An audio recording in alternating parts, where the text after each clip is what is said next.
अस्सलामुअलैकुम। आज मैं आप लोगों के साथ शेयर करने वाली हूँ पान मिल्क शेक की रेसिपी, जो कि बहुत यूनिक है और बनाना बेहद आसान है। टेस्ट में भी बहुत मज़े का होता है।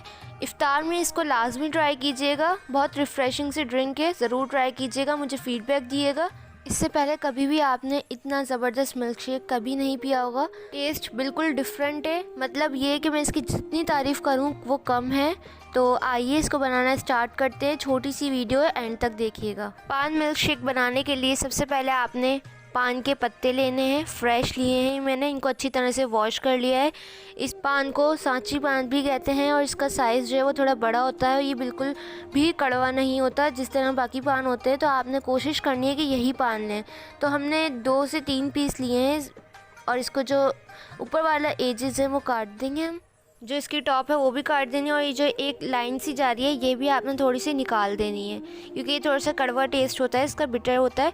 तो इस वजह से आपने निकाल के जो बाकी का पान बचा है उसके आपने छोटे छोटे पीसेस कर लेने हैं, जिस तरह से मैं कर रही हूँ। छोटे पीस में इसको इसलिए कर रही हूँ ताकि ब्लेंड करने में आसानी हो। 2 पान के पत्ते लिए हैं हमने, आप 3 भी ले सकते हैं। इससे हमारा जो पेस्ट बनेगा उससे हमारे 5 ग्लास जो है वो मिल्क शेक आसानी से बन जाएंगे।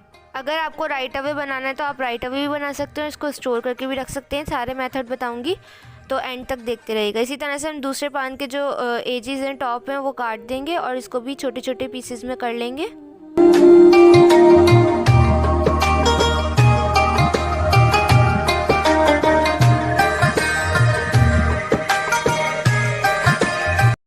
अब हमने इसको पीसेस में कट कर लिया है। यहाँ पे मैंने हैंड ब्लेंडर लिया है, आप इसकी जगह जूसर भी ले सकते हैं जिसमें आप मिल्क शेक बनाते हैं, किसी भी किस्म का पेस्ट बनाते हैं, आपने वो लेना है। उसके अंदर सारे पत्ते ऐड कर देने हैं। ज़रूरी नहीं है कि आप भी हैंड ब्लेंडर ही लें।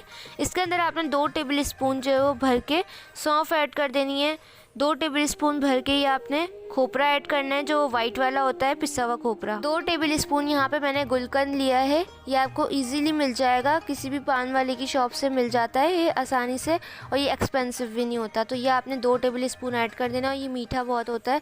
इसके अंदर हम इलायची का एसेंस ऐड कर रहे हैं। यहाँ पे मेरे पास इलायची जो थी वो ख़त्म हो गई थी, इस वजह से मैंने इलायची का एसेंस 2 से 3 ड्रॉप ऐड कर दिया। आप इसके दाने भी ऐड कर सकते हैं, 3-4 इलायची के दाने ऐड कर दें। थोड़ा सा पानी ऐड किया ताकि अच्छे से ब्लेंड हो जाए। यहाँ पे मैं ग्रीन फूड कलर ऐड कर रही हूँ, पानी के अंदर डिज़ोल्व करके ऐड किया है। ये मैंने इसलिए ऐड किया था कि कलर जो है वो अच्छा सा ग्रीन सा आ जाए। वैसे अगर आप घर में बना रहे हैं तो ज़रूरी नहीं है कि आप ऐड करें, लेकिन थोड़ा प्रेजेंटेबल लगता है। हर चीज़ जो है ना परफेक्ट बनानी चाहिए।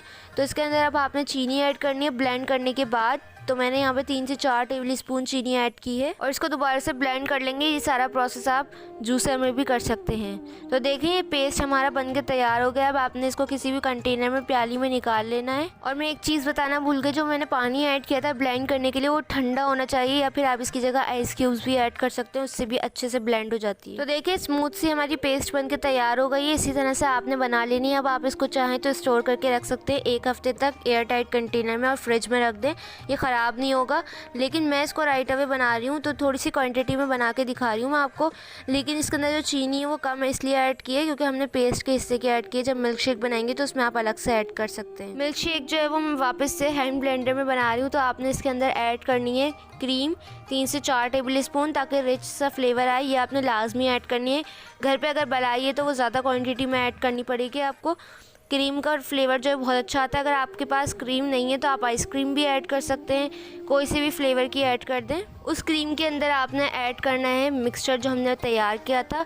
तो 3 से 4 टेबल स्पून मैंने ऐड किया था। इसके अंदर हमने यहाँ पे 1.5 गिलास तकरीबन, या 1 गिलास मैंने दूध शामिल किया था, और इसको आपने अच्छी तरह से ब्लेंड कर लेना है। अब नॉर्मली आपने जिस तरह जूसर में बनाते हैं वैसे ही सारा प्रोसेस करना है। आपने बस फ्रूट्स की जगह जो है वो मिक्सचर ऐड करना है जो हमने पान का पेस्ट बनाया था। तो देखें कितने अच्छे से हमने ब्लेंड कर लिया है, ये बनके तैयार हो गया। आप इसके अंदर आइस क्यूब्स भी ऐड कर सकते हैं, लेकिन मैं बना के इसको फ्रिज में रख दूँगी ताकि ये और भी ज़्यादा मज़े का लगे। आप राइट अवे सर्व करना चाहते हैं तो आप आइस क्यूब्स भी ऐड कर सकते हैं। अब देखिए हमारा बनके तैयार हो गया है।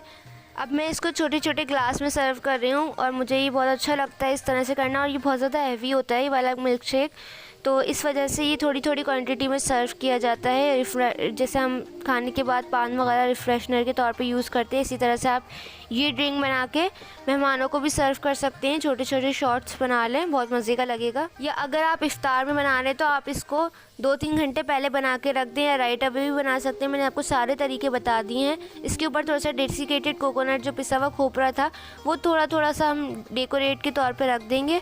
और साथ में यहाँ पे मैंने ड्राई रोज़ पेटल ली हैं, तो इनको भी थोड़ा थोड़ा सा सर्व कर दूँगी। बहुत अच्छा लग रहा है, इससे और भी ज़्यादा प्रेजेंटेबल लग रहा है। तो मैंने ये ड्राई रोज़ पेटल जो है वो मैंने ऐसे की थी कि जो फ्रेश वाली आती हैं उनको मैंने माइक्रोवेव कर दिया था, तो ये बिल्कुल ड्राई हो गई थी। अगर आपको किसी भी खाने वगैरह में ऐड करनी हो तो आप इस तरह से राइट अवे बना सकते हैं। तो ये थी हमारी पान मिल्क शेक की रेसिपी। कैसी लगी कमेंट सेक्शन में ज़रूर बताइएगा। चैनल पे नए हैं तो प्लीज़ चैनल को सब्सक्राइब कर दें, वीडियो को लाइक कर दें, अपने फ्रेंड्स और फैमिली के साथ इसको लाजमी शेयर कीजिएगा, मुझे फ़ीडबैक दिएगा। इंशाल्लाह मिलूँगी नेक्स्ट रेसिपी के साथ। जब तक के लिए मुझे और मेरी फैमिली को दुआओं में याद रखिएगा। अल्लाह हाफ़िज़।